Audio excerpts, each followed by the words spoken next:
partir do verso 1, assim nos diz o texto: O Senhor é o meu pastor, nada me faltará. Ele me faz repousar em pastos verdejantes, leva-me para junto das águas de descanso, refrigera minha alma, guia-me pelas veredas da justiça, por amor do seu nome.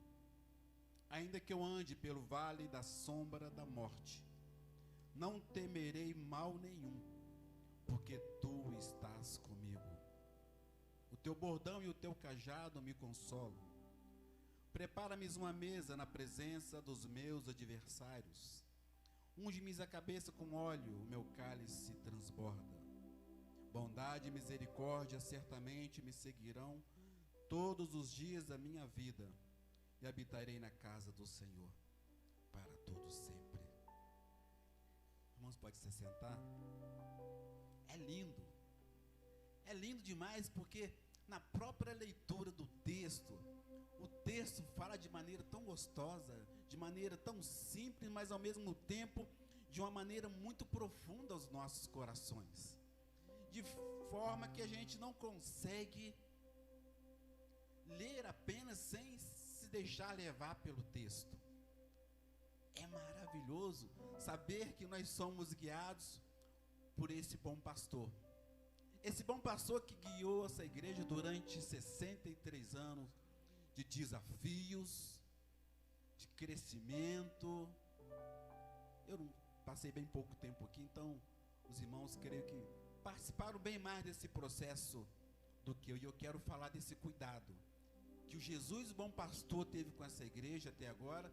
Desse Jesus, o bom pastor que cuida da minha vida, que cuida de você a cada dia da nossa vida, na nossa caminhada cristã. E eu quero ministrar ao teu coração algumas verdades lindas que tem nesse texto, a partir da ótica do Oriente Médio, com o texto, com a palavra pastor, para que a gente possa entender, compreender melhor esse cuidado desse bom pastor conosco. O primeiro dele é que os irmãos conhecem muito bem o aprisco. Eu queria trazer algumas imagens para colocar aqui, mas devido à claridade fica meio difícil, então não corri esse risco. Eu reconheço que ia ficar difícil. O aprisco, onde o pastor colocava as ovelhas à noite para descansar, para dormirem guardadas, protegidas. Ele tinha mais ou menos o formato de uma palavra U, né? Mais ou menos isso. E ele era cercado todo de pedra em volta. E o pastor tinha aquele cuidado de poder fazer aquele aprisco com as pedras, colocando uma em cima da outra, de forma que não desabasse e as ovelhas pudessem se sentir protegidas. Mas na parte da frente ele não tinha um portão, não era fechado. O próprio pastor, ele era o portão. Era ele que ficava lá na frente. Em João 10, ele vai falar sobre isso, né, que ele é a porta.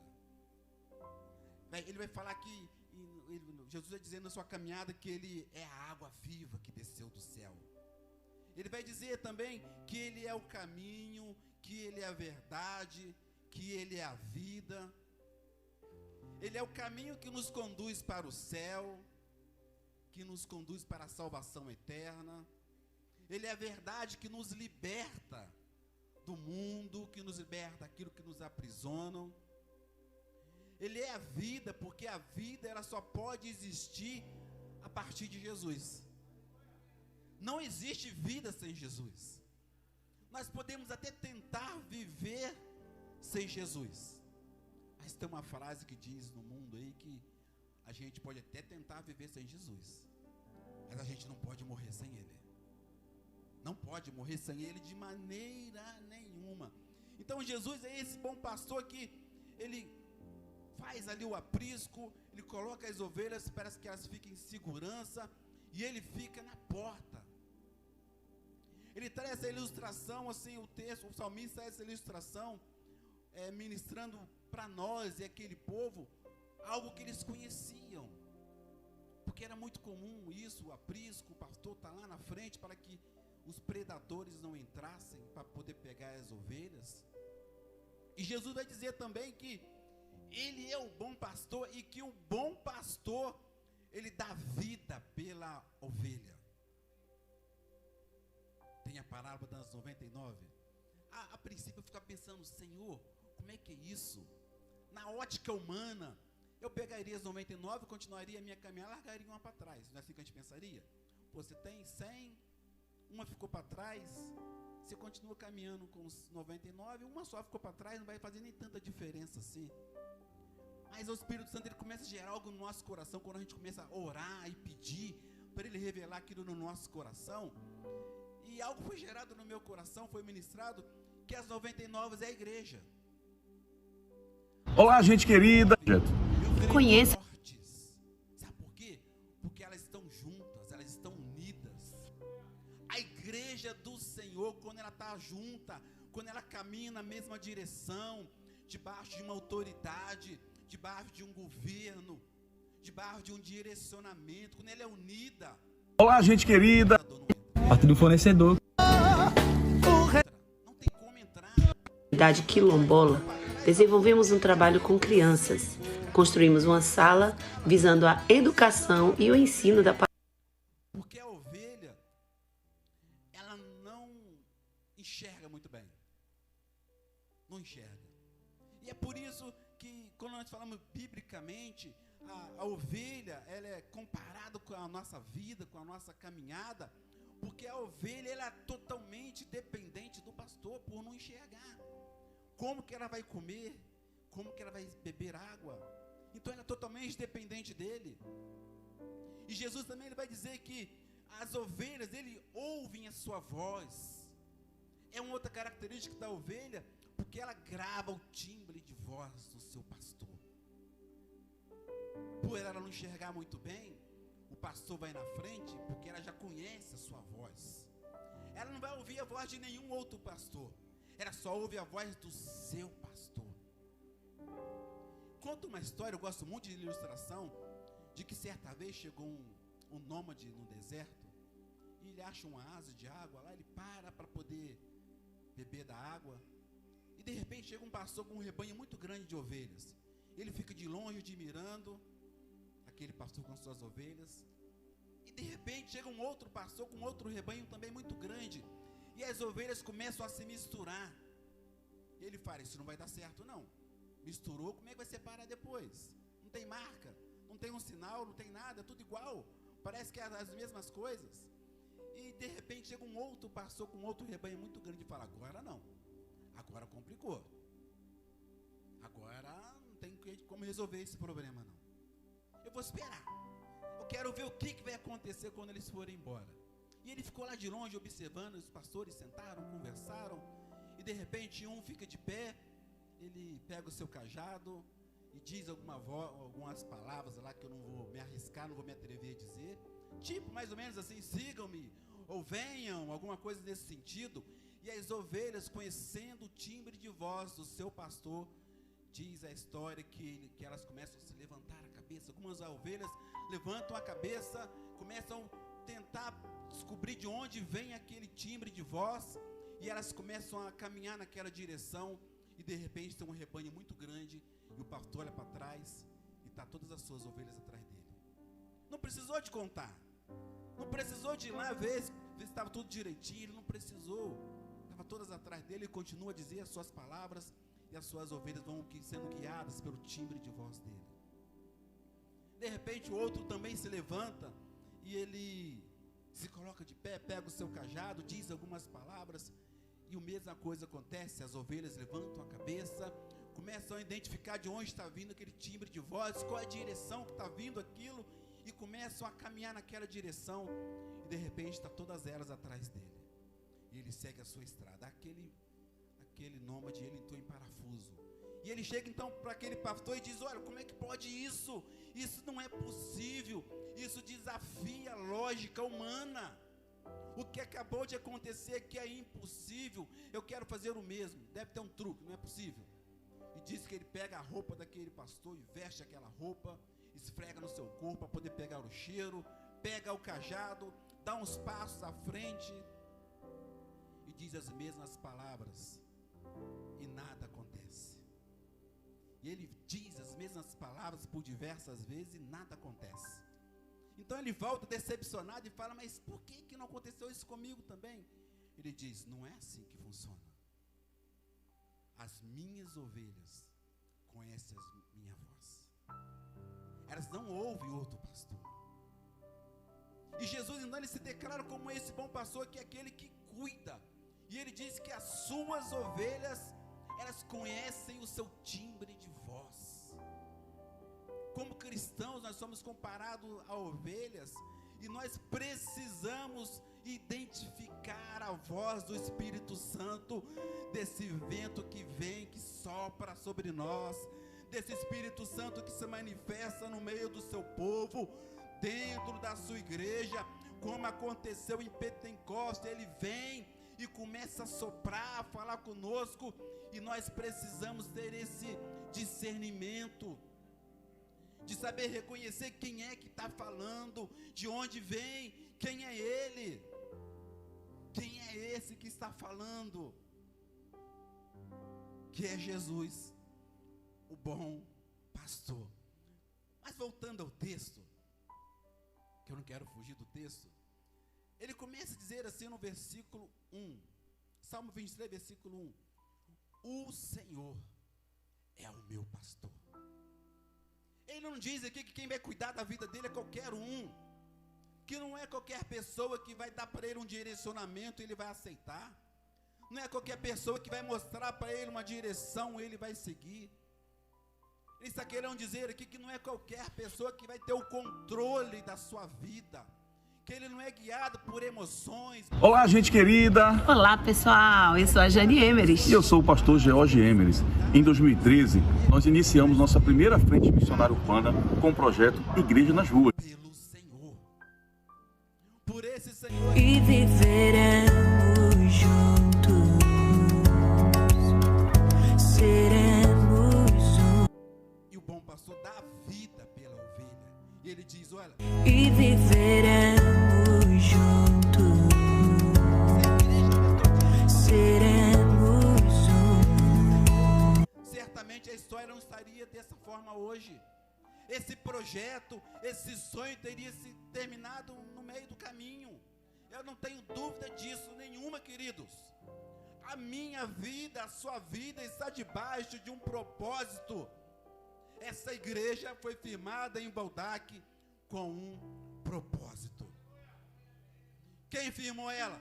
É o Senhor. Quem sustentou ela? É o Senhor. Quem celebra conosco hoje 63 anos de vitória, de conquista.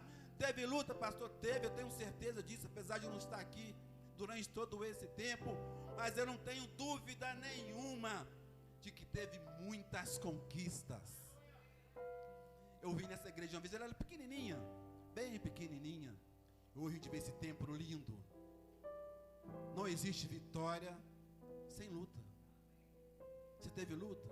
Tive. Mas teve vitória? Tive também. Não há vitória sem luta. A luta faz parte do propósito. É como se uma palavra fosse acompanhada da outra. A luta e a vitória andam juntas. Se não tem luta, não tem vitória. Nós continuamos caminhando, sabendo que aquele que chamou a gente vai sustentar.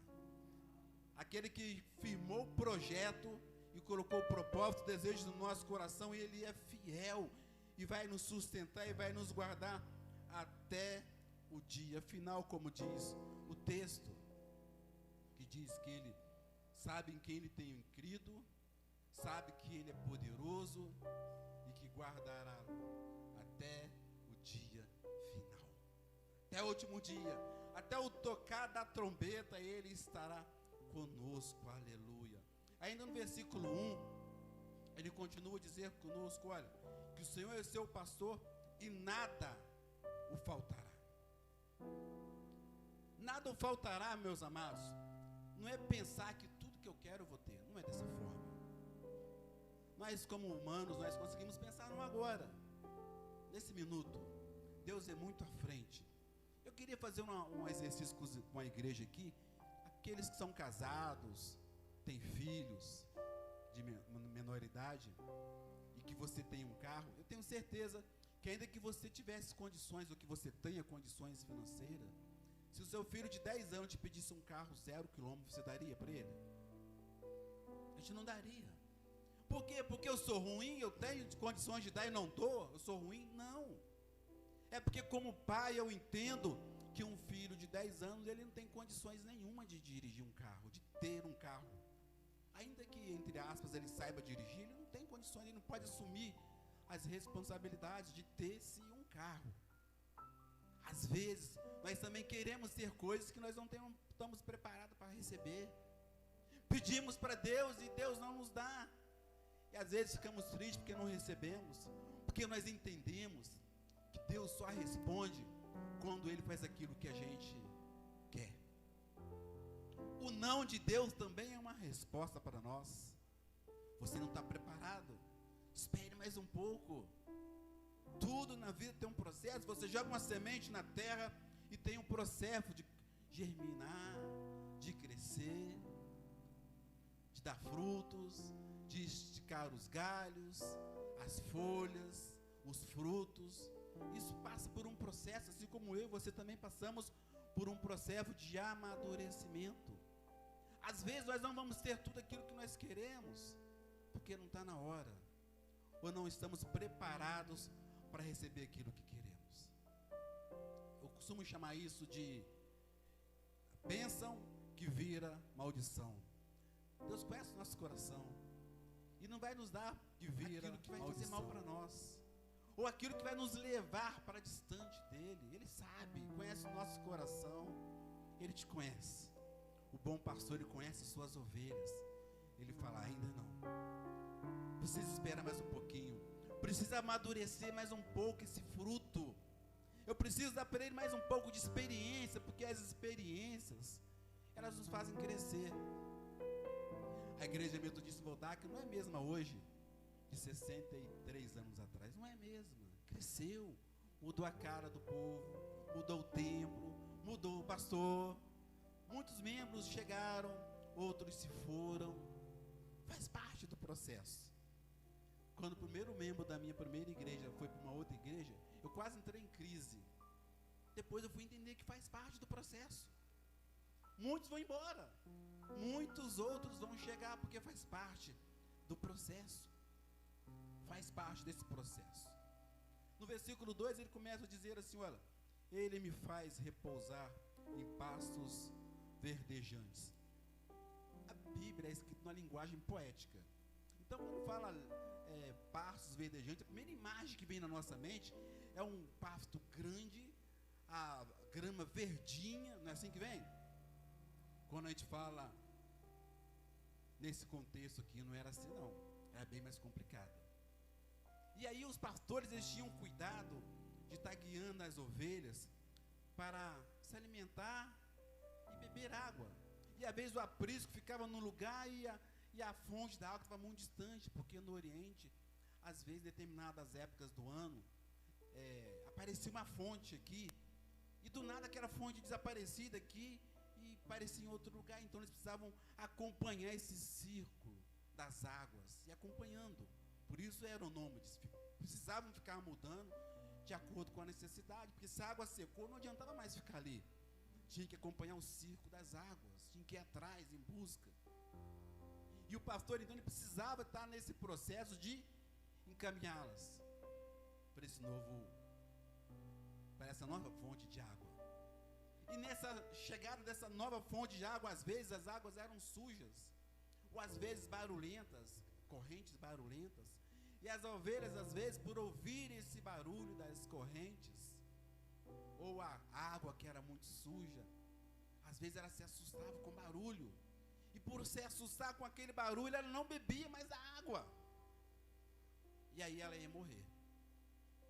E aí entrava novamente o símbolo, a figura do bom pastor, que ele, com todo cuidado, com todo carinho, ele pegava a palma das suas mãos, fazia em forminha de concha e levava até a boca da ovelha para que ela pudesse beber, porque ela sabia quem é que estava dando para ela a água de beber. Ela conhecia aquele cheiro, ela conhecia aquele timbre de voz, ela sabia quem estava levando aquilo para ela.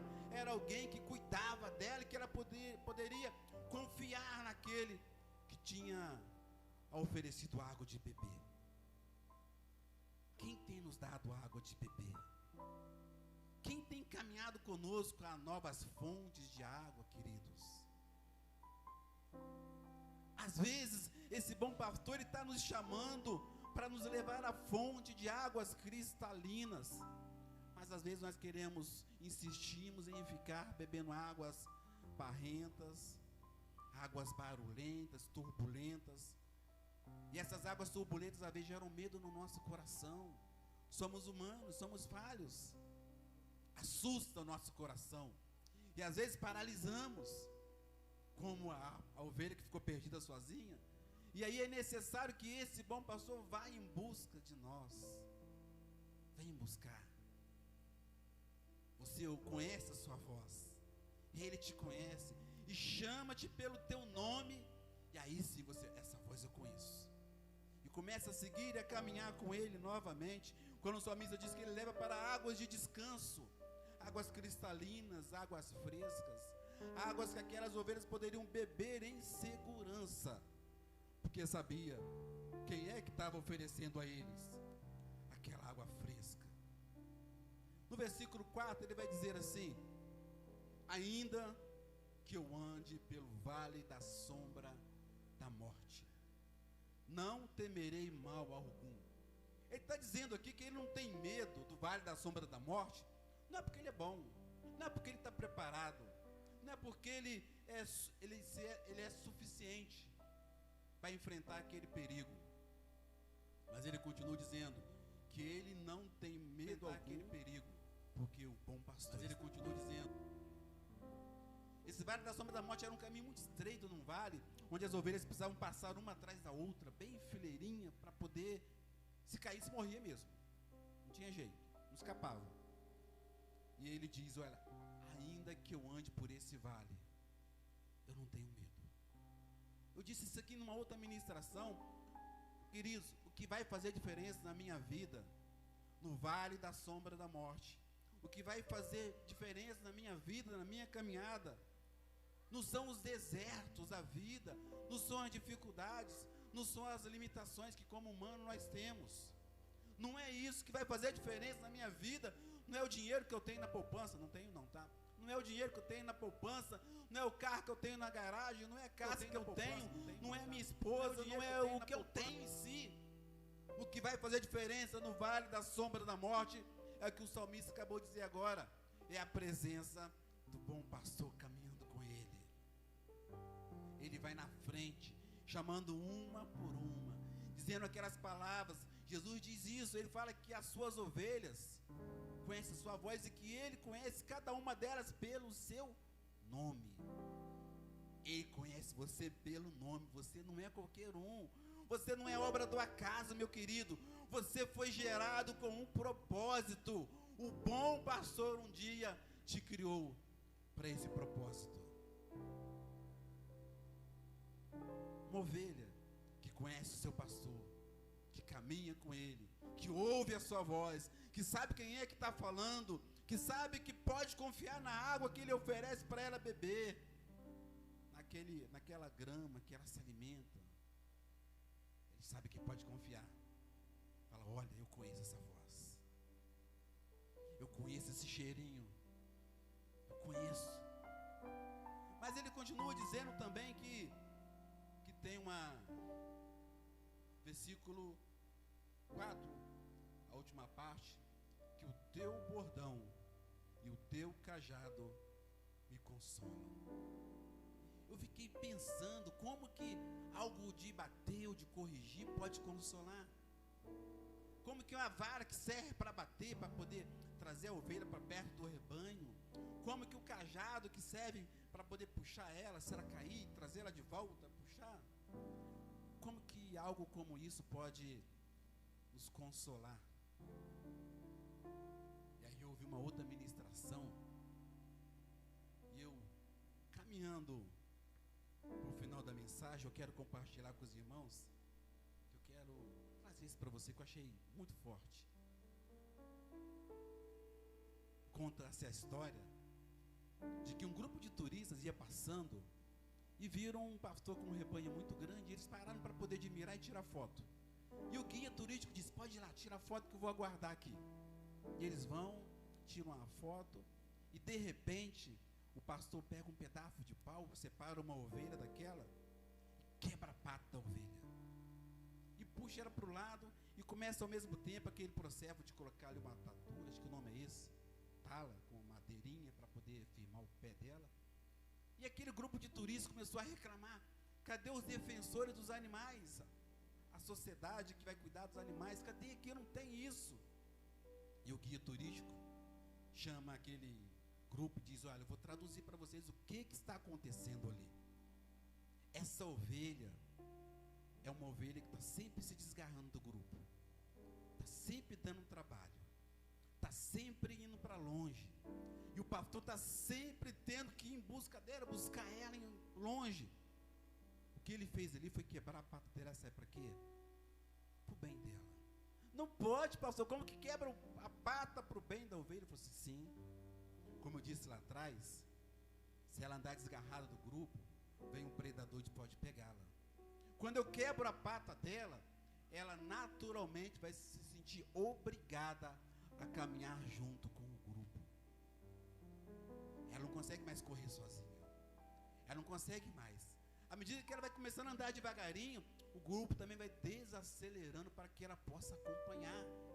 Sabe por quê? O pastor está na frente, ele está vendo que uma está ficando para trás, então ele desacelera para que ela possa acompanhar o grupo todo. O mesmo cajado que consola, a mesma vara que bate, ele também corrige, mas ele também consola. Às vezes as coisas não acontecem na nossa vida do jeito que nós queremos, porque tem um propósito. Deus quer trazer a sua igreja para mais perto. Queridos, eu creio que tudo que tem acontecido desde que cheguei aqui nessa igreja, que eu tenho presenciado aqui, é Deus trazendo essa igreja para mais perto, para um propósito, para algo maior. Não é apenas o que a gente consegue contemplar hoje, mas é para algo muito mais profundo. E à medida que eu vou entendendo isso, eu vou me aprofundando, eu vou me entregando, eu vou me abrindo, eu vou entendendo que Cristo é o bom pastor e que Ele cuida da sua igreja, ainda que tudo à minha volta vai dizer para a gente que não dá, que não tem jeito. Ele diz: olha, faz parte do processo. Quer chamar o ministério de louvor para estar caminhando para o altar? Faz parte do processo. Sabe por que faz parte do processo? Se aquela ovelha ficar distante, o predador vem e mata. Quando ele quebra a pata dela, ela é obrigada a andar com o grupo, a caminhar junto. Pode ser que você não esteja entendendo o que está acontecendo com você hoje, na sua vida, na sua caminhada cristã, que às vezes gera dúvida no nosso coração. Mas eu quero dizer para você, inspirado pelo Espírito Santo, eu quero ser pouco de Deus para você nessa manhã, nesse primeiro culto de celebração do mês de junho. 63 anos de vitória, 63 anos de conquista. Tem muito mais para vir ainda. Mas não é porque o pastor é bom, porque o bispo é bom, não é nada disso. Nunca, pastor Tiago diz muito, fala muito disso, eu amo ouvir isso. Nunca foi sobre nós, sempre foi e sempre será por Ele. É Ele que faz todas essas coisas, é Ele que cuida dessa igreja, é Ele que cuida da sua vida, é Ele que continua a cuidar da minha vida. Eu quero convidar você a se colocar de pé.